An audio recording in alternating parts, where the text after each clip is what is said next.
İnsanlığı tarihin karanlıklarından çıkartan sanat.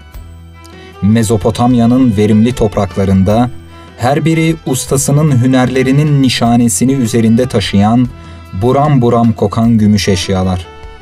İncecik, dantelvari işlemecilik sanatı olan telkarinin tarihi oldukça eskilere dayanır. Usta ellerde şekil bulan tel, zarafet, ince işçilik, dikkat ve titizlikle yapılan bir uğraştır. Her biri ayrı ayrı işlenen, göz alıcı pırıl pırıl eserler, günümüze kalan tarihi motif ve desenlerle günümüz ustalarına mirastır. Telkari tekniğiyle yapılan geleneksel el sanatı. Bu sanatın işlendiği yer, geçmişten günümüze birçok sanata ev sahipliği yapmış olan kent, Mardin. Telkari sanatının yapım aşamalarını bu sanatın ustalarından olan Ömer Usta'nın dilinden dinliyoruz.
Ben telkar ustasıyım.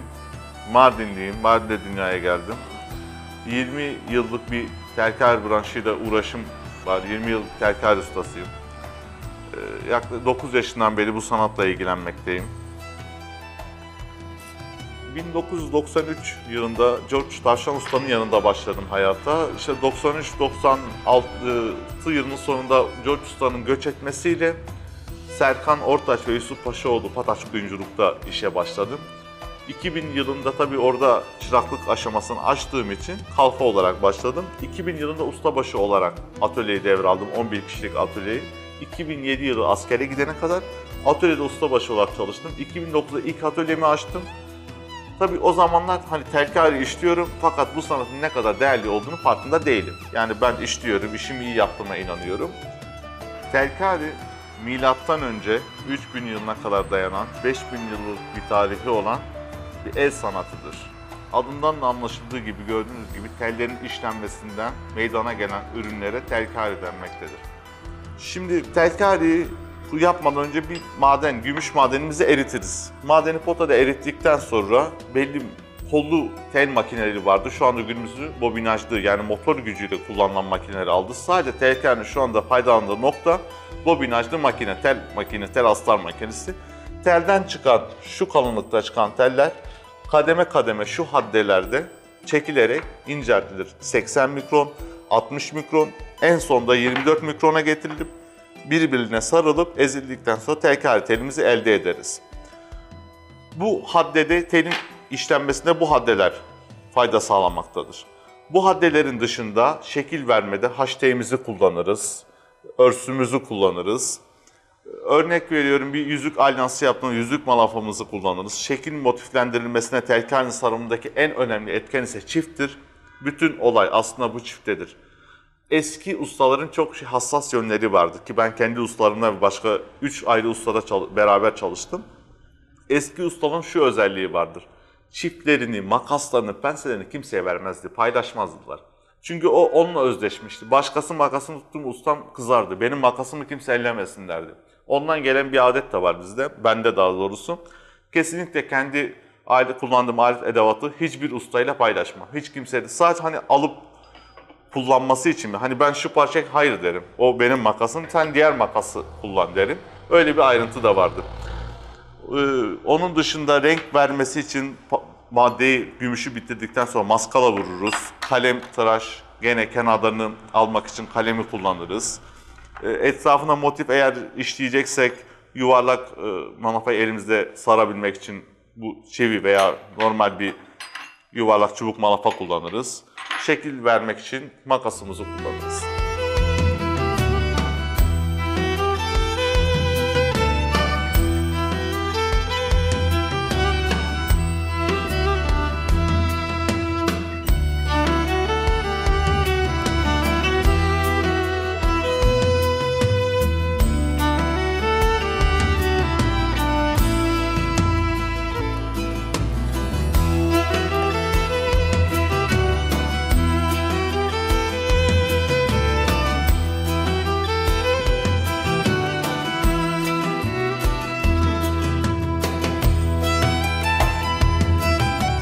El emeği ve göz nuru ile ince ince işlenen gümüşler, geçmişten izler taşıyan geleneksel motifleriyle insanların gözlerini kamaştıran el sanatlarımızın kıymetlileri içerisinde yer alıyor.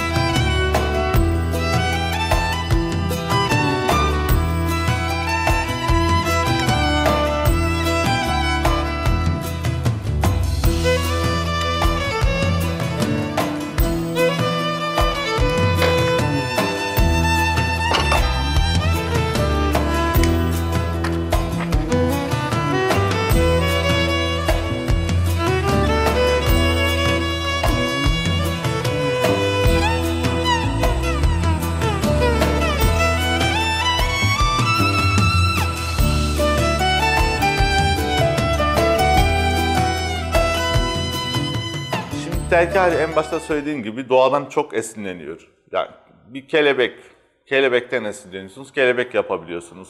Su damlası, esinleniyorsunuz, yapabiliyorsunuz. Yusufçuk, esinleniyorsunuz, yapabiliyorsunuz. Ben ise telkari yeni bir hava, yeni bir akım getirmeye çalışıyorum şu anda. Taşlı telkari, değerli taşlardan işlenmiş telkari özellikle şey yapıyorum. Safirden, kök zümrütten, kök yakuttan, turmalin taşından, yılancık taşından. Telkari aslında astarı altı kapalı olan telkari daha çok taşlı ürünlerde süsleyerek günümüz trendleri, günümüz tarzına daha yakın hale getirmeye çalışıyorum tercihen. Birçok model var telkaride. Yani genelde hepsi anonim. Yenilikçi model şu anda benim yenilik diye adlandırabileceğim, yenilik kattığıma inandırabileceğim taşlı işlemelerdir. Şark küpemiz var bir de. Şark küpemiz yaklaşık 80 yıllık bir model diye biliniyor. Bolu küpesi de söylenir. Yani bazı ustalarımız Bolu küpesi diye adlandı. Çünkü Mardin'de çok gümüş işlemeciliği yapıldı, altın işlemeciliği yapıldı. Anadolu'ya da satılıyordu. Burada kullanılan, şark küpesinde kullandığımız inci gerçek incidir. Şimdi kültür incisi var ve okyanus incisi var. Şark küpesinin özelliği gerçek inciyle yapılmış. Bu iki tane nadir parçayı siz geldiniz diye sergilemek istedim. Şark küpesi üst tarafta papatya motifinden içi boş şekilde yapılır. Şöyle arka kısmı şu şekildedir. Düz bir astar üzerine yapılır. İçine teller kaynak edildikten sonra şu aradaki aparatlar oynaktır. İnci bırakılıp ucu kıvrılarak şark küpemizi hale getiririz. Çok modelimiz var telkari branşında. Aslında Mardin son 10 yıl içinde eski anonim modellerin dışında birçok modeli canlandırdı. Döküm işi obje duygu içermez. Sabittir, düzdür, ayrıntı kusur yoktur. Ama el işinde işlerinde bir duygu vardır. Hissedersiniz. Sanattan anlayan, sanat merakı olan bir insanlar hisseder. Şark küpesinin de dökümü var. Şark küpesinin dökümüne baktığınızda sadeler lakin bir küpe gibi gelir. Fakat el işiyle ona işlenen, sanat merakı olan insanlar duyguyu hisseder. Usta o gün sinirlidir ya da gergindir ya da heyecanlıdır. Yaptığı ürün belki heyecanla daha güzel olacak. Belki ufak tefek kusurlarımız olacak. Yani o anki duruma göre heyecanı ve duygusunu katıyor usta. Onu o ayırt ediyor aslında. Döküm ürünle el işi ürün arasında. Mardin'deki talebi karşılamak için haliyle birçok mağaza seri üretimle ilk ana kalıbı el işi yapıp seri üretime gitmekte. Bu da sırf talebi karşılayabilmek amacıyla. Fakat takım merakları, gerçekten sanat aşıkları el işini arayarak bulmaktadır. İşleyen usta olarak adlandırabileceğimiz, sanatkar olarak adlandırabileceğimiz, sanatkardan kastım sürekli yenilik yapan ustalar, sürekli değişiklik yapan ustalardan 4-5 usta bulunmaktadır, midyat dahil olmak üzere.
Astarlı ürünlerde normalde düz telkaride toz kaynak kullanılır. Yani tenekarlı kaynak kullanılır. Fakat etrafı astar olduğu için is yapmasın diye, kaynak izi yapmasın diye ben çubuk kaynak kullanıyorum. Aslında telkar çubuk kaynağı hiç sevmez. Telkarın yapım tekniğinde toz kaynak, yani küçük toz haline getirmiş kaynağı tenekar tozuyla karışımından oluşan toz kaynakla kaynak edilir. Ana astarımızı hazırlamıştık, muntacımızı hazırladık, motifimizi, valvlarımızı yaptık, kaynağını yaptık, telkarisini doldurduk. Şimdi işlem safir taşlı kolye ucumuzun kaynağını yapmaya geldi.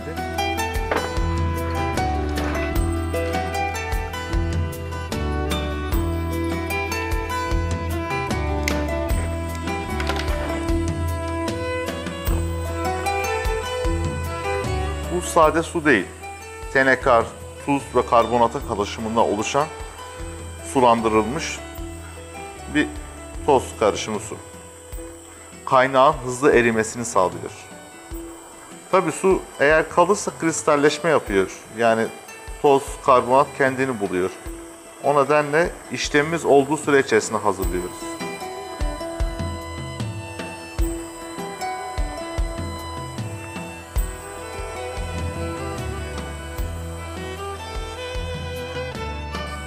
Eski dönemde gaz kullanılırdı.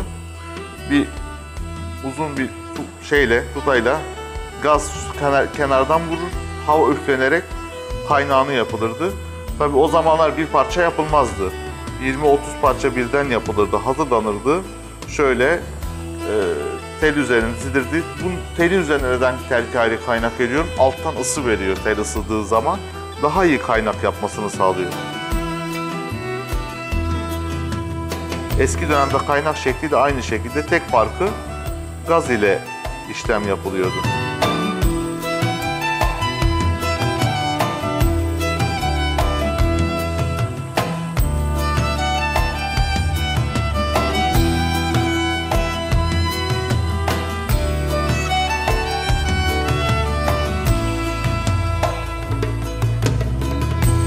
Finali cilasıyla herhalde yaklaşık 1 saat içerisinde halletmiş oluruz. Tabii maddelerimiz hazır olduğu için, telimiz eritilmiş, hazır olduğu zaman bu süre zarf alıyor, yani bu süreyi baz alabiliyoruz. Tekrar baştan eritmiş olsaydık bir günümüzü alırdı.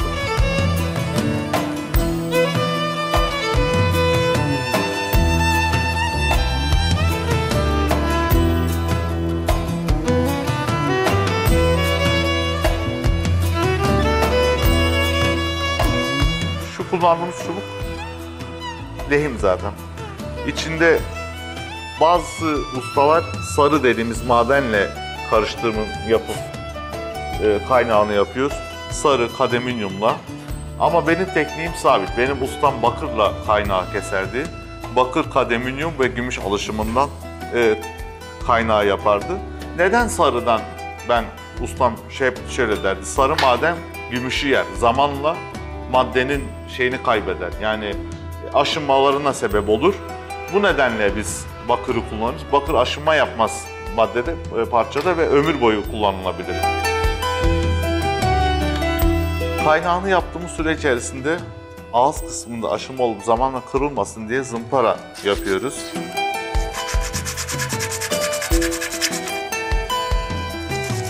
Tabii kalın zımpara değil, bu 430 mikron zımpara.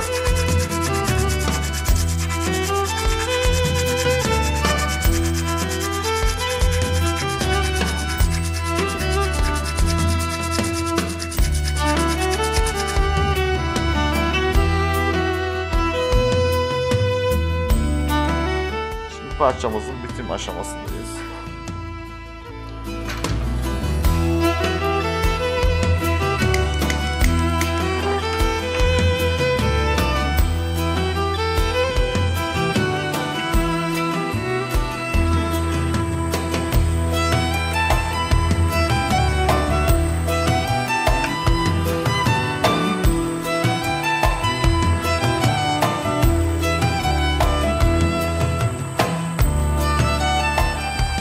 Ustamızın her şeye rağmen gözünden sakındığı gümüş, ateşin alazları içerisinde güzellik kazanıyor.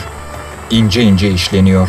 Sevdiklerimize bizden bir his verebilmek için her darbe özenle atılıyor.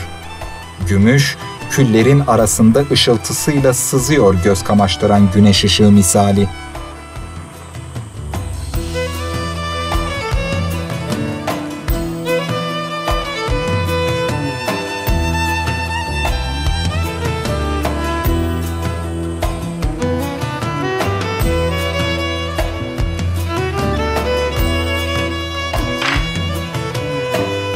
Kolye ucumuz hazır. Şimdi cila işlemine geldik.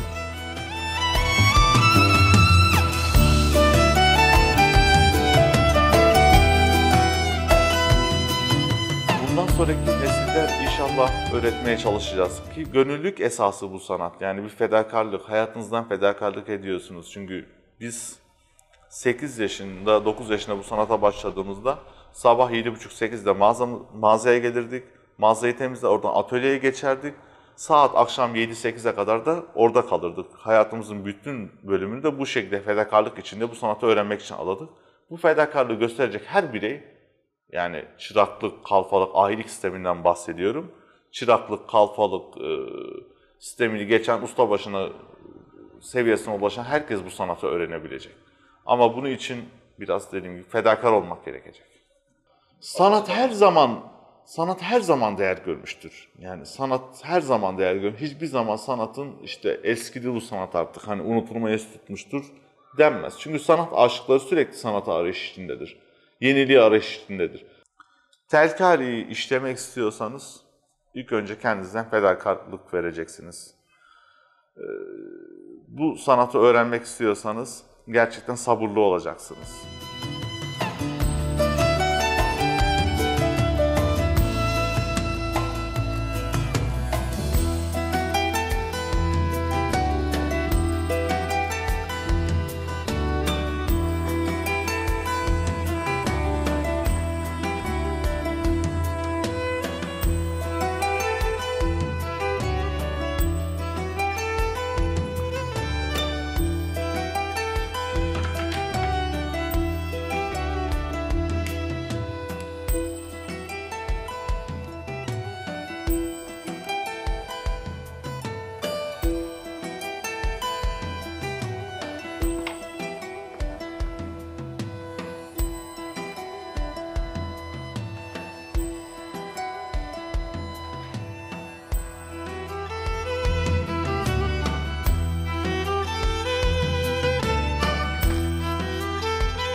Şimşir talaş dediğimiz talaşla gümüş parçamızı kurutacağız.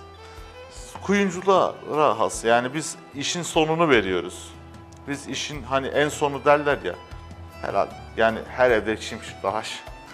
Biz işin sonunu teslim ettiğimiz için bizden çıkan noktası en mükemmel noktası olması gerekiyor.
Bu sanatın ustalarının her birinin çabası, sanatını yaşatmak ve geleceğe taşımak için madeni ince tellere ayırarak parlatmaktır.